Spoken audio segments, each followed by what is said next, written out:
realidad es que desde que está gobernando el Partido Popular, todo nos va peor. Y en sanidad, muchísimo peor. Porque lo que antes no teníamos que pagar, ahora lo vamos a tener que pagar.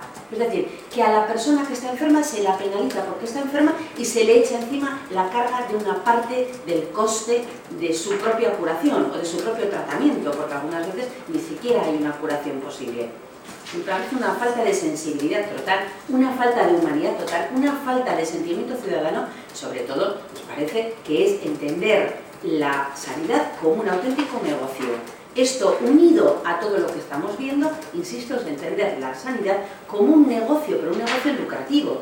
Y claro, cuando hay lucro, uno intenta que le salga rentable, pero no deberíamos hablar en cuestiones de sanidad de estos temas, porque va a haber una buena parte de la población, que eso es lo más grave, que se va a quedar fuera del sistema, porque va a hacer cuentas y no le va a salir, no le van a salir las cuentas para poderse pagar todo lo que se va a tener que pagar.